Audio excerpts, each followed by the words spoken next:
everyone, my name is Laura. If you are new here, welcome. If you are not, welcome back. Thanks for clicking on this video today. So today what I want to do is show you my December favorites. I've been doing a little favorites video, I think every month since September, and it has been super fun to go through, pick out the plants in my collection that I have been admiring extra this month.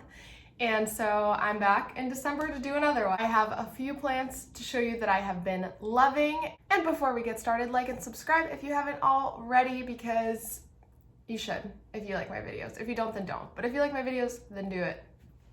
The first plant that I'm going to be showing you today is my variegated burl marks. So I did show you when I got this plant. It was an import a long time ago now. I think it was like 4 or 5 months ago. And one of the leaves, like the most gorgeous leaf, had like come all damaged, and then it had reverted. Like all the leaves that started coming in after I got it were all green. So I chopped the plant up completely down to just the little nub, the little node at the end, and then I node propagated all of the other pieces of the plant, and most of it was reverted. Most of it just started giving me green growth. I did get 2 of the propagations that I did that were variegated, and I ended up trading those for other plants. And then this was kind of the base of the plant that I ended up keeping to see if anything would happen. First it threw out this leaf, and then it threw out this leaf, and that is some gorgeous. It's all wet because it was in my IKEA greenhouse cabinet, which I will be doing an update on, but that's why it's all wet. But look at that yellow variegation. It is so stunning, and it has another leaf coming in, and it looks very yellow to me. So I'm so excited about this plant. I know these tend to revert pretty quickly, and their value was starting to go down, or like their price was starting to go down. So I was thinking about getting another one because this one was not really doing much for me. Now it is, but it wasn't. And then all of a sudden their price shot up again. Like they were in like the 40s or 50s to get like a decent sized plant with like 4 or 5 leaves, and all of a sudden I started looking for them recently and they're back up to like $200. And so maybe that's just where I live, but I was like, okay, we really got to put all our eggs in this little plant basket because we need to grow this plant out. I'm not buying another one. And it really paid off. So this plant is doing so well for me and I'm loving it, and I've rambled enough about this one. Let's move on to the next one. Next, I have a Philodendron Pink Princess, and yes, I know that I showed one of my pink princesses last time. This is a different one. This is the one I got from Botanica's, which I did unbox in a video, so I'll link that somewhere so that you can watch it. But the reason I want to highlight this plant today is because when I got it, it didn't have these 3 leaves. So the only real variegation was on this one. And it was that light pink variegation, which is very pretty, but the rest of the leaves, as you can tell, were not very variegated. They're mostly green. This is another one that was in my IKEA greenhouse cabinet, so that's why it's all wet. But then it gave me this leaf. And I started to get really excited because if y'all know me and my plant preferences, you know that I really love this like grayish pink or like the grayish greens that come out on plants. And that one did a lot of that. And then wham bam, it's given me another leaf, and it is just hot pink on the whole side. It's not done unfurling, so it's kind of hard to show, but this plant is on my favorites this month because it is just doing it all for me. It is growing, it is variegating, giving me some pink again, which I'm so excited about. I was really excited to grow this little guy out when I got him, and so I'm very excited that he's giving me some pink. Up next is a Hoya. I have my little Hoya Obscura. So this is another one I think I unboxed when I did like my big uncommon Hoya haul. Again, I'll link it somewhere so you can watch it if you're interested. But I got this one this summer, and it was 2 or 3 leaves, and now it is many more than 2 or 3 leaves, and it is starting to get the most beautiful, sorry, I'm trying to get the substrate not to fall, but it's starting to get the most beautiful sun stressing. Like you can just see the reds coming in on these leaves. This new leaf here is almost all red. It's like this reddish orange. It is just really gorgeous. I think this leaf and this leaf were here originally, and the rest of them I want to say are new. Maybe this one was also there already, but it was not sun stressed, and now it is really doing the most with this sun stressing. I've not had a Hoya sun stress like this before, and so I'm very, very excited about it. So that's why it is on my list today, my Hoya Obscura.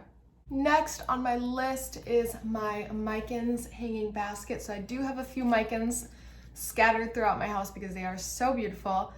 But I want to highlight this one today because it is so lush, so full. It's really starting to grow, and I'm so excited to start having this trail. It really filled out the pot. It has such big growth. Like, the leaves are pretty decently sized for like an immature micans. And I don't know, I'm just really loving the way that it's looking. It clearly is all facing, like the leaves are all facing the window, but that's fine. I'm trying to rotate it a little bit, but one thing I just love about micans is just like the contrast between the underside of the leaves. You can kind of see it here, how they're kind of that purpley color, like that dark burgundy color. And then the front of the leaves are this just like so velvety, so green. They're just so beautiful. Micans are super fun plants. And they used to be pretty difficult to find for a reasonable price. Like, you could find them. It wasn't like they were like rare plants. Like, you could find a micans, but you would probably be paying more than you wanted to for a micans. But now they're becoming very, very common, very, very accessible. You can find them at like your local nurseries and plant stores and big box stores. So pick up a micans if you haven't already, and you will fall in love. It really is kind of unassuming when you see another like green plant hanging, but it really is something special. Next, I want to highlight yet another Hoya. So this is my Hoya Shooting Star, which I also unboxed in a video, which I will link somewhere so that you can watch it if you're interested. But if you have been looking at this plant, you probably can see why I have been loving or am so excited about this plant this month. And it is because it is about to bloom for me. So I have never had a Hoya bloom, and so this is gonna be the first one. I've had peduncles before, but they've all dried up and fallen off. I think I've had like 4 or 5 Hoyas do that to me, but this is gonna bloom, and it's gonna bloom so soon. Hoya Shooting Star has just some of the neatest blooms in my opinion, because I think a lot of Hoya blooms look similar. Some of them are like fuzzy, some of them aren't. Like, there are differences. There are obviously different colors and different shapes, but they look similar. Like, if you see from far away, like one Hoya bloom next to another, they look similar. But Hoya Shooting Star blooms look so different, so wicked cool. So I'm gonna insert a picture since mine isn't blooming yet, but I will film a video when it does so that you can see it. But I do want you to see it now of what these blooms look like, because they are so cool. And that is why my Shooting Star is on my favorites list for December. And the last plant I want to highlight today in my December favorites is my ZZ Raven. This plant has also been through the ringer in terms of plant popularity. I want to say like this time 2 years ago, this plant was impossible to find. People were selling it for astronomical prices. It was ridiculous. And then Costa Farms got a hold of it and started mass producing it and selling it at a very reasonable price. I think they were going for like $20. And now they're everywhere and no one wants them. So par for the course. I mean, am I right? That's what happens with every plant that's become widely available. Go figure. But I still love this plant. I am so obsessed with its growth pattern. I love the coloration. I mean, what other plant do you get that's just like jet black? And the stalks are coming in bright green, so it has a lot of new growth right now, and it's honestly not getting a ton of light. It's about 10 feet away from an east-facing window, and it's still giving me a ton of growth because it loves me. I don't know. And I love just like the contrast of like the new green shoots with just like the black foliage. It just looks so cool. That is why this one is on my list, and that's the last one I want to share with you. So that is all I have for you today. If you like this video, give it a thumbs up. Let me know what kind of content to make for you. And if you are new here and you are not yet subscribed, but you are enjoying my videos, then consider subscribing. It is super fun to have some planty friends to talk planty stuff with. So with that, I will see you next week. Have a wonderful week, and thank you for watching. Bye!